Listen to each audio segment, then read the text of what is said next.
Calon Wakil Presiden nomor urut 3, kini adalah kesempatan untuk calon Wakil Presiden nomor urut 3 berhadapan dengan calon Wakil Presiden nomor urut 1. Silakan Pak, waktu Anda. Bertanya 1 menit. Kami persilakan Pak Mahfud.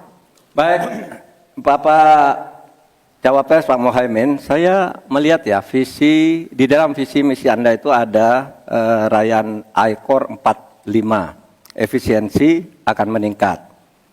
Nah Pak, kalau itu bisa dicapai seperti di tahun 89, 91, maka pertumbuhan ekonomi kita ini bisa mencapai 7% lah.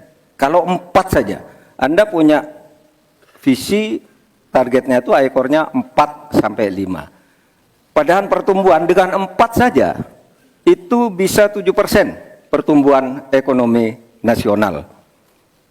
Sehingga dengan demikian saya kok jadi ingin tahu kenapa di dalam visi misi Anda tingkat pertumbuhan yang ditargetkan hanya 5 sampai 65. Kok tidak berani 7? Kalau 4 apalagi sampai 5, seharusnya berani sampai 7 selesai.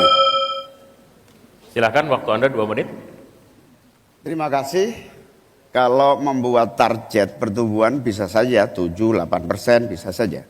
Tetapi yang ingin kita wujudkan adalah pertumbuhan yang berkualitas dan inklusif, di mana setiap pertumbuhan itu memiliki apa yang disebut sebagai dampak langsung di dalam penyerapan tenaga kerja, di dalam peningkatan pendapatan masyarakat, di dalam satu percepatan pemerataan pembangunan. Target 5,5 sampai 6% itu dengan kalkulasi agar kalau kita tidak terlampau realistis, kita khawatir ujung-ujungnya utang luar negeri lagi. Utang luar negeri yang terlampau banyak ini mengakibatkan beban bukan hanya pemerintahan hari ini, tetapi juga anak turun kita akan mengalami banyak beban utang yang panjang. Salah satunya adalah bagaimana agar APBN kita sehat. Sekarang saja prosentasi 3.000 triliun APBN aja untuk membayar utangnya cukup tinggi, sehingga mengurangi tidak kurang dari 20% APBN kita untuk membayar utang luar negeri. Sehingga target yang berjumlah 5,5% sampai 6,5% itu realistis, yang akan tidak membebani bagi proses pembangunan kita di masa yang akan datang. Di sisi yang lain, kita pasti tahu bahwa salah satu syarat-syarat pertumbuhan yang bisa sehat itu adalah apabila investasi yang masuk juga tidak menjadi beban baru bagi pembangunan nasional kita. Apa beban baru itu?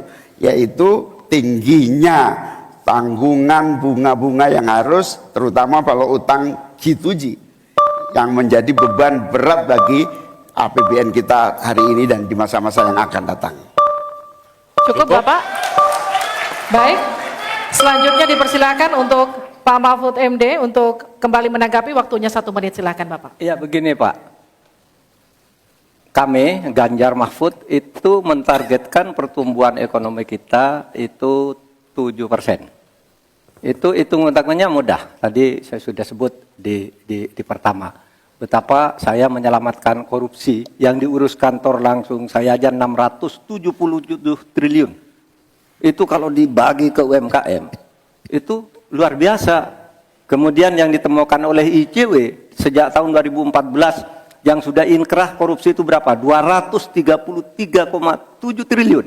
Nah ini kalau kita pangkas melalui penegakan hukum yang benar, ini bisa mencapai 7. Tapi Anda menyimpang dari rumus yang selama ini terjadi. Kalau Anda berani dengan I-Core 4 saja, Anda pasti bisa 7%. Pasti bisa 7%, apalagi 4 sampai 5. Lah ini Anda menargetkan segini, tapi pertumbuhan ekonominya cuma 5,6. Secara matematis agar kurang cepat selesai. Silakan ditanggapi. Harap tenang. Ditanggapi Ya. Pak Mohaimin. Tentu saya sangat setuju. Bukan hanya pemberantasan korupsi yang membawa pemasukan bagi APBN kita, menjaga kebocoran APBN kita, tetapi juga pendapatan negara bukan pajak yang juga menjadi bagian dari andalan.